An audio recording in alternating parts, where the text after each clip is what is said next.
അപ്പോൾ കഴിഞ്ഞ ക്ലാസ്സിൽ നമ്മൾ പറഞ്ഞു വെച്ചതെന്ന് വെച്ചാൽ ഒരു സിംപ്ലക്സിൻ്റെ ഒരു പ്രോബ്ലം ചെയ്തു വെക്കുകയാണ്. അപ്പോൾ ഇപ്രാവശ്യം ഒരു പുതിയതായിട്ട് മിനിമൈസിൻ്റെ ഒരു പ്രോബ്ലം ചെയ്യാം. അപ്പം നമ്മൾ മിനിമൈസിൻ്റെ പ്രോബ്ലം ചെയ്യാനെന്ന് വെച്ചാൽ ഒരു പുതിയ മെത്തേഡുണ്ട്. മിനിമൈസ് എങ്ങനെ ചെയ്യണമെന്ന് വെച്ചാൽ നമ്മൾ മിനിമൈസിൻ്റെ പ്രോബ്ലം ആദ്യം മാക്സിമൈസ് ആക്കി മാറ്റിയിട്ട് എന്നിട്ടാണ് മിനിമൈസ് ചെയ്യുന്നത്. അപ്പോൾ അതാണ് ഇവിടെ ചെയ്യണം. അപ്പോൾ ആദ്യം ഇതെങ്ങനെ മിനിമൈസ് എന്ന പ്രോബ്ലം മാക്സിമൈസ് ആക്കാൻ നോക്കാം. ആദ്യം മിനിമൈസിൻ്റെ ഇത് മാക്സിമൈസ് ആക്കാൻ വേണ്ടിയിട്ട് ഒബ്ജക്റ്റീവ് ഫംഗ്ഷൻ്റെ മൈനസ് കൊണ്ട് നമ്മൾ മൾട്ടിപ്ലൈ ചെയ്യണം. -3x1 -4x2 എന്ന് പറഞ്ഞിട്ട് ബാക്കിയുള്ള സാധനം അങ്ങനെ ആയിരിക്കും. അപ്പോൾ നമ്മൾ നേരത്തെ സിംപ്ലക്സിൽ പറഞ്ഞപ്പോൾ നോക്കിയിട്ടുണ്ടായിരുന്നു, ഒരു കൺസ്ട്രെയിനെ ഇൻഇക്വാലിറ്റി മാറ്റിയിട്ട് ഈക്വാലിറ്റി വരാൻ വേണ്ടിയിട്ട് അതിനെ നമ്മൾ വേറൊരു വേരിയബിളോട്ട് ആഡ് ചെയ്യും. അപ്പോൾ അതാണ് ഇവിടെ 2x1 + 3x2. നേരത്തെ അത് <= ആയതുകൊണ്ട് നമ്മൾ ഒരു പോസിറ്റീവ് വേരിയബിളാണ് ആഡ് ചെയ്തത്. ഇതിപ്പോൾ ഇവിടെ <= ആയതുകൊണ്ട് നമ്മളൊരു നെഗറ്റീവ് വേരിയബിൾ വെച്ച് ഏതാണ് ചെയ്യുന്നത്. അപ്പോൾ ഇവിടെ -x3 = 8 എന്ന് വരും. ഇവിടെ 5x1 + 2x2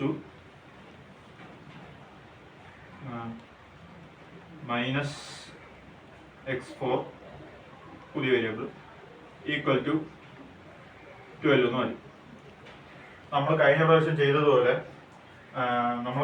ചെയ്തില്ലേ, x3നെ x4നെയും =0 ആക്കിയിട്ട് x1നെ x2 =0 ആക്കിയിട്ട്, അപ്പോൾ അങ്ങനെയാണ് x3 x4 അങ്ങനെയാണ് ബേസിക് വേരിയബിൾ ആയിട്ട് ഷിഫ്റ്റ് ചെയ്തത്. അങ്ങനെയാണ് x3 = 8ഉം x4 = 12 എന്നും വരുന്നത്. പക്ഷെ ഇവിടെ x1നെ x2നെയും 0 ആക്കുമ്പോൾ, x1ഉം x2നെയും 0 ആക്കുമ്പോൾ നമുക്ക് കാണാം x3 = -3 എന്നും -8 എന്നും x4 = -12 എന്നും വരും. ഈ ബേസിക് വേരിയബിൾ നെഗറ്റീവ് വരുന്നത് ആക്ച്വലി ഫീസിബിൾ അല്ല, അപ്പൊ ഇൻഫീസിബിൾ ആണ്. This is infeasible.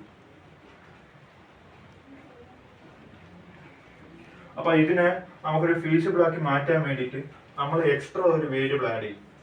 ആ വേരിയബിൾ എന്ന് പറയുന്നത് ഒരു ഇമാജിനറി വേരിയബിൾ ആണ്. അപ്പൊ അതിന് നമ്മൾ +a1 എന്ന് വിളിക്കാം. ഇവിടെ +a2 എന്നും കൂടെ ആഡ് ചെയ്യുന്നുണ്ട്. അപ്പൊ നമ്മൾ പറഞ്ഞ ഇത്രേ ഉള്ളൂ.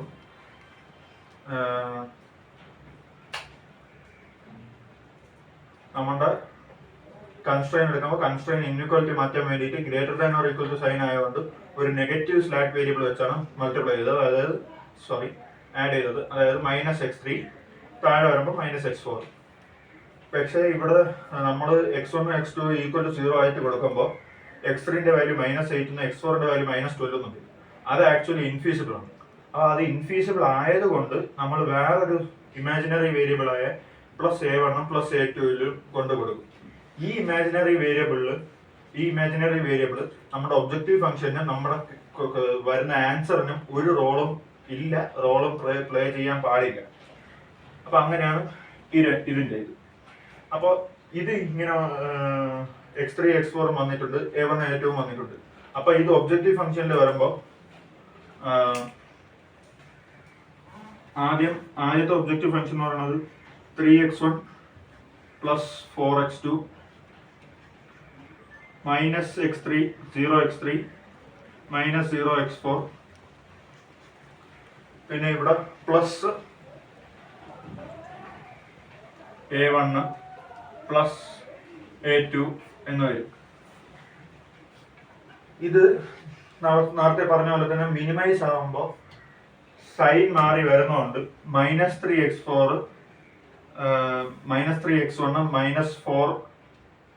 -4x2 +0x3 +0x4. പിന്നെ ഇത് -a1 -a2 എന്നും വരും. ഞാൻ നേരത്തെ പറഞ്ഞു ഇതിങ്ങനെ വെറുതെ a1 a2 എന്ന് ഇട്ട് കഴിഞ്ഞാൽ അതിന് വാല്യൂസ് ഉണ്ട്, അത് ഒബ്ജക്റ്റീവ് ഫംഗ്ഷനെ എഫക്ട് ചെയ്യും. അപ്പൊ ഈ ഒബ്ജക്റ്റീവ് ഫംഗ്ഷനും ഈ a1 a2 ആയിട്ടുള്ള ഇമാജിനറി വേരിയബിളിന് കോൺട്രിബ്യൂഷൻ ഇല്ലാത്തതുകൊണ്ട്, അത് ചെയ്യാൻ പാടില്ലാത്തതുകൊണ്ട് നമ്മളൊരു m എന്ന് പറഞ്ഞിട്ടൊരു വേരിയബിളും കൂടെ ഈ സൈഡിൽ ആഡ് ചെയ്ത് കൊടുക്കും. ഇത് എന്തിനാന്ന് വെച്ച് കഴിഞ്ഞാൽ നേരത്തെ പറഞ്ഞ പോലെ തന്നെ ഇവിടെ കോൺട്രിബ്യൂഷൻ പാടില്ല. ഈ a1നും a2നും ആ കോൺട്രിബ്യൂഷൻ കൊടുക്കാൻ പാടില്ല. അപ്പൊ ഈ m എന്ന് പറയുന്നത് ഒരു ലാർജ് പോസിറ്റീവ് വാല്യൂ ആണ്, ലാർജ് പോസിറ്റീവ് വാല്യൂ. അപ്പൊ അത് ഇവിടെ വരുമ്പോ മൈനസ് സൈനുള്ള കാരണം ലാർജ് നെഗറ്റീവ് വാല്യൂ ആവും. ഇത് അപ്രോക്സിമേറ്റ്ലി നിയർ ടു ഇൻഫിനിറ്റി ആണ്, നിയർ ടു ഇൻഫിനിറ്റി. അപ്പോൾ ഇത് ഇവിടെ വരുമ്പോൾ minus infinity, approximately minus infinity ആവും. അത് ഈ a1ന്റെ a2ന്റെയും വാല്യൂ ഒരു നെഗ്ലക്ട് ചെയ്യും. അപ്പൊ അത് a1ന്റെ a2ന്റെയും വാല്യൂ ഈ ഒബ്ജക്റ്റീവ് ഫംഗ്ഷന് റോള് പ്ലേ ചെയ്യുന്നില്ല. അതുകൊണ്ടാണ് m ആഡ് ചെയ്ത് കൊടുക്കുന്നത്. ഓക്കെ, ഇപ്പൊ ഇതുവരെ പറഞ്ഞെന്ന് വെച്ചാൽ പറഞ്ഞില്ല, ഒരു മിനിമൈസേഷൻ പ്രോബ്ലം വന്നാൽ നമ്മൾ അത് ആദ്യം മാക്സിമൈസ് ആക്കി എടുക്കും. മാക്സിമൈസ് ആക്കി എടുക്കാൻ വേണ്ടിയിട്ട് ഗ്രേറ്റർ ദാൻ ഇൻഇക്വാലിറ്റി വന്നു കഴിഞ്ഞാൽ നെഗറ്റീവ് സ്ലാക്ക് വേരിയബിൾ വെച്ച് ആഡ് ചെയ്യുക. അത് കഴിഞ്ഞപ്പോൾ നമുക്ക് മനസ്സിലായി ഇവിടുത്തെ x1 x2 ഈക്വൽ ടു 0 കൊടുത്താൽ നമ്മുടെ ബേസിക് വേരിയബിൾ നെഗറ്റീവ് വരും, അത് ഇൻഫീസിബിൾ ആണ്. അപ്പൊ ഇൻഫീസിബിലിറ്റി മാറ്റാൻ വേണ്ടിയിട്ട് നമ്മൾ വേറൊരു ഇമാജിനറി വേരിയബിൾ ആയ a1 a2 വെച്ച് ആഡ് ചെയ്ത് കൊടുത്തു. അപ്പോൾ ഇവിടുത്തെ ബേസിക് വേരിയബിൾ ആയ a1 ഈക്വൽ ടു 8 എന്നും a2 ഈക്വൽ ടു 12 എന്നും കിട്ടി. അപ്പൊ അവിടുത്തെ ഇൻഫീസിബിലിറ്റി അങ്ങ് പോയി കിട്ടി. അടുത്ത അത് ഒബ്ജക്റ്റീവ് ഫംഗ്ഷനിൽ എങ്ങനെ റിഫ്ലക്ട് ചെയ്യുന്നു എന്ന് കാണിക്കാൻ വേണ്ടി ഒബ്ജക്റ്റീവ് ഫംഗ്ഷൻ എഴുതിയിട്ട് നമ്മൾ പറഞ്ഞു ഇത് മിനിമൈസേഷൻ പ്രോബ്ലം മാക്സിമൈസ് ആക്കുമ്പോൾ അതിന്റെ ഒബ്ജക്റ്റീവ് ഫംഗ്ഷൻ നെഗറ്റീവ് വെച്ച് മൾട്ടിപ്ലൈ ആകും, -1 വെച്ചിട്ട്. അപ്പം -3x1 -4x2 plus 0x3 plus 0x4 -m(a1) -m(a2). -m ഇട്ടെന്ന് വെച്ചാൽ ആ a1ന്റെ a2ന്റെ വാല്യൂവിൽ കോൺട്രിബ്യൂഷൻ വരാതിരിക്കാൻ വേണ്ടിയിട്ട്. ഓക്കെ, അപ്പോൾ നമ്മൾ നേരത്തെ നോക്കിയ ആ പ്രോബ്ലം തന്നെ എടുത്ത് വെച്ചാണ്. അപ്പോൾ നമ്മുടെ നേരത്തെ നോക്കിയപ്പോൾ ഒബ്ജക്റ്റീവ് ഫംഗ്ഷൻ എന്ന് പറഞ്ഞാൽ -3x1 -4x2 0x3 0x4 -m(a1) -m(a2). അപ്പോൾ നമ്മൾ നോക്കിയപ്പോൾ അതിന്റെ ബേസിക് വേരിയബിൾസ് നമുക്ക് മനസ്സിലായി. a1 a2 ആണ് അതിന്റെ ബേസിക് വേരിയബിൾസ്. a1 a2 എന്ന് എഴുതി, അതിന്റെ ഒബ്ജക്റ്റീവ് ഫംഗ്ഷനായി ഇത് എഴുതി. ഇനി ബാക്കിയുള്ള സ്റ്റെപ്സ് എല്ലാം സാധാ സിംപ്ലക്സ് മെത്തേഡ് ചെയ്യും പോലെ തന്നെ അത് ജസ്റ്റ് ഞാൻ ഒന്നുകൂടെ ചെയ്തു തരാമെന്നേ ഉള്ളൂ. അപ്പോൾ z എടുക്കുമ്പോൾ -2 -5 -7 a1 sorry -7m -3 plus -2 -5m2 sorry -5m m എന്ന് വരും 0 m ഇവിടെ -m 0 -m പിന്നെ 0 -m എന്ന് വരും. ഇനി CJ -z ചെയ്യുമ്പോൾ CJ -3 -7, അതായത് -3 പ്ലസ് 7. പിന്നെ ഇവിടെ ചെയ്യുമ്പോൾ -4 -5, അതായത് -4 പ്ലസ് 5 -4 പ്ലസ് 5m. ഇവിടെ 0 -5m -m 0 -m plus -m plus m 0 -m plus m 0. കാരണം നമുക്കറിയാം a1 a2 ബേസിക് വേരിയബിൾസ് ആണ്. ബേസിക് വേരിയബിൾസിന്റെ CJ - z എന്ന് പറഞ്ഞാൽ 0 ആയിരിക്കും. ഇത് കിട്ടി. ഇതിൽ നിന്ന് മോസ്റ്റ് പോസിറ്റീവ് ആയിട്ടുള്ളതെന്ന് വെച്ചാൽ -3 പ്ലസ് 7. കാരണം നമുക്കറിയാം m എന്ന് പറഞ്ഞാൽ ഒരു ക്ലോസ് ടു ഇൻഫിനിറ്റി അത്രയ്ക്കും വാല്യൂ ഉള്ള ഒരു നമ്പറാണ് m. അപ്പോൾ അതിൽ കൂടുതലുള്ളത് ഇതാണ് -3 + 7m എന്ന് പറഞ്ഞിട്ട്. അപ്പോൾ ഇത് എൻ്റർ ചെയ്തു. ഇത് കീ കോളം.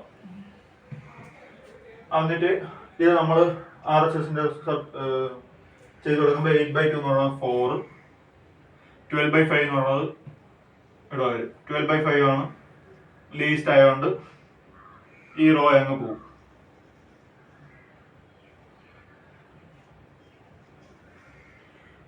കീ എലമെന്റ് താഴെ. അപ്പോൾ A2 പോയിട്ട് x1 വന്നു. x1 A1 അങ്ങനെ തന്നെ ഉണ്ട്. -m -3. പിന്നെ 5 പോയിട്ട് 1 വരും. ഇവിടെ 0 വരും. കാരണം കീ എലമെന്റ് എപ്പോഴും 1 ആയിരിക്കണം അടുത്ത ഇറ്ററേഷന്. അതിന്റെ മുകളിലോ താഴെയുള്ളത് 0 ആയിരിക്കണം. ഇത് വന്നു. അപ്പോൾ ഇത് 5 വന്നെന്ന് വെച്ചാൽ 1 വന്നെന്ന് വെച്ചാൽ 5/5. അപ്പോൾ അതേപോലെ തന്നെ ആ റോയിൽ ഫുള്ളും 5 വെച്ച് ഡിവൈഡ് ചെയ്യുക. 2/5 0 -1/5 0 1/5 12/5. പിന്നെ ഇത് 0 വന്നതെന്ന് വെച്ചാൽ 2 - 2 2 - 1 × 2 അത് ചെയ്യുമ്പോഴാണ് 0 വന്നത്. അപ്പോൾ അടുത്തതാണ് 3 - 4/5 3 - 2 × 2/5 3 - 4/5 15 - 4 11/5 11/5 എന്ന് വന്നു. ഇത് -1 -2 × 0 അതായത് -1 എന്ന് തന്നെ വന്നു. ഇത് 0 - 2 × 0 -2/5 അപ്പോൾ 2/5 വരും. ഇത് 1 - 0 1 എന്ന് വരും. ഇത് 0 - 2/5 2/5 എന്ന് വരും. സോറി -2/5 എന്ന് വരും. പിന്നെ ഇത് 8 - 12/5 × 2 8 - 24/5 അപ്പോൾ 40 - 24 16/5 എന്ന് വരും. 16/5 ഇങ്ങനെ വന്നു. ഓക്കെ, ഇനി ZJ കണ്ടുപിടിക്കണം. ZJ CJ - ZJ. ZJ എന്ന് പറയുന്നത് -m 0 -3 വരും. ഇവിടെ -11m/5 -6/5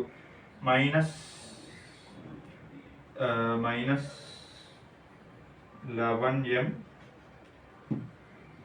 -6/5 പിന്നെ m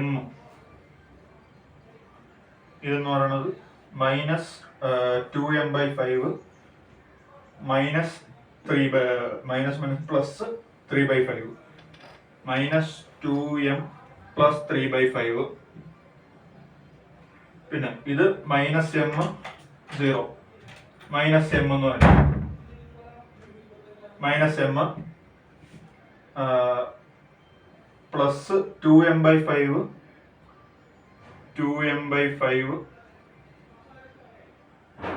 -3/5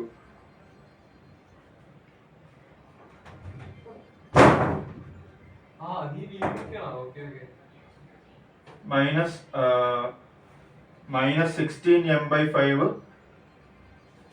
പിന്നെ അപ്പൊ അത് പറഞ്ഞെന്ന് വെച്ചാൽ -124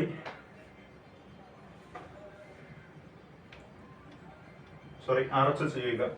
അപ്പോൾ ഇനി CJ - ZJ ചെയ്യുമ്പോൾ -3 0 വരും. A1 0 വരും. ഇതെന്ന് പറയുന്നത് -11m -6/5 സോറി -4 -m 11m -6/5 എന്ന് പറയുന്നത് 11m/5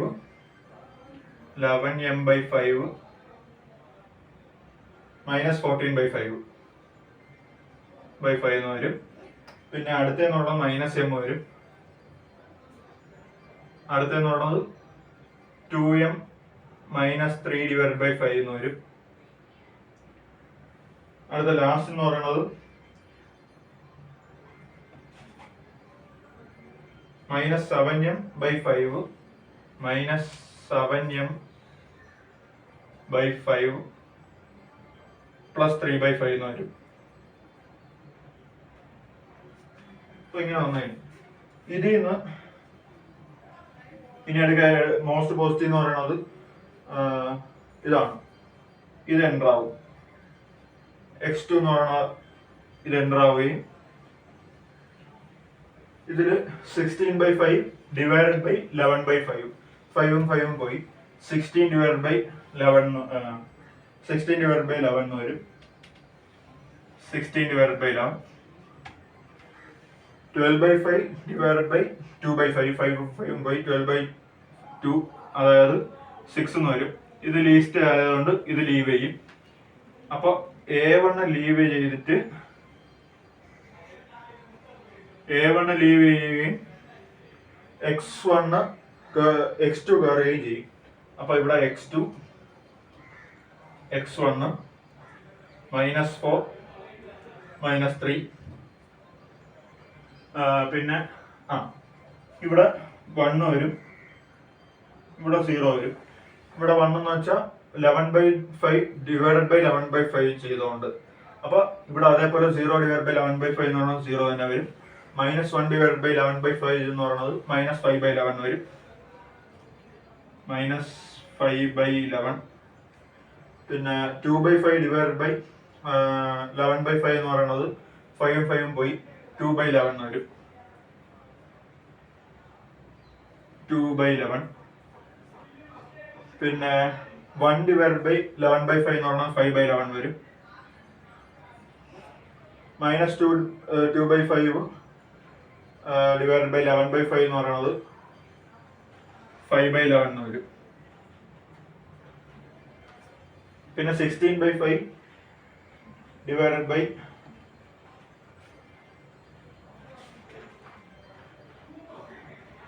16/5 ഡിവൈഡ് ബൈ 11/5 എന്ന് വരും. അപ്പോൾ 16/11 എന്ന് വരും ഇവിടെ 16/11. പിന്നെ ഇത് 0 ആക്കണമെന്ന് വെച്ചാൽ 0 ആകുമ്പോൾ ഇവിടെ 0 വരും. ഇവിടെ ഇത് 0 ആയെന്ന് വെച്ചാൽ 2/5 -1 × 2/5 അപ്പോൾ 0 വരും. 1 -0 അതായത് 1 എന്ന് വരും. പിന്നെ 0 -2/5 × -5/11 എന്ന് പറയുന്നത് 2/11 എന്ന് വരും. പിന്നെ ഇവിടെ -1/5 -2/11 × 2/5 അപ്പോൾ അതെന്ന് പറയുന്നത് -3/11 എന്ന് കിട്ടും. പിന്നെ അടുത്ത അതേപോലെ ചെയ്യുമ്പോൾ -2/11 അടുത്ത് 3/11 ഇതെന്ന് പറയുന്നത് 20/11 എന്ന് കിട്ടും. അപ്പൊ ഇനി അടുത്ത വീണ്ടും CJ - ZJ കണ്ടുപിടിക്കണം. ഇവിടെ വീണ്ടും CJ - ZJ കണ്ടുപിടിക്കുമ്പോൾ 0 ബേസിക് വേരിയബിൾ ആയ 0 0 പിന്നെ -14/11 പിന്നെ -1/11 -14/11 -14/11 പിന്നെ -1/11 ഇതിൽ ചില തെറ്റ് കാണും, അത് കുഴപ്പമില്ല. ഇത് ലാസ്റ്റ് എല്ലാം മൈനസ് തന്നെ വരും. അപ്പൊ എന്നിട്ട് -124/11 നമുക്കറിയാം, നേരത്തെ ചെയ്തിട്ടുണ്ട്. ഇതിൽ സിംപ്ലക്സ് മെത്തേഡ് എപ്പോൾ ഇറ്ററേഷൻ സ്റ്റോപ്പ് ചെയ്യണമെന്ന് വെച്ചാൽ CJ - ZJ value less than or equal to 0 വരുമ്പോൾ സ്റ്റോപ്പ് ചെയ്യണം. CJ - ZJ less than or equal to 0 വരുമ്പോൾ സ്റ്റോപ്പ് ചെയ്യണം. ഇവിടെ നോക്കുമ്പോൾ 0 0 നെഗറ്റീവ് നെഗറ്റീവ് നെഗറ്റീവ് നെഗറ്റീവ്, അപ്പോൾ എല്ലാം less than or equal to 0 ആണ്. അപ്പോൾ നമുക്ക് ഇവിടെ ഇറ്ററേഷൻ സ്റ്റോപ്പ് ചെയ്യാം. അപ്പോൾ ഇതാണ് മറ്റേ മിനിമൈസേഷൻ പ്രോബ്ലം.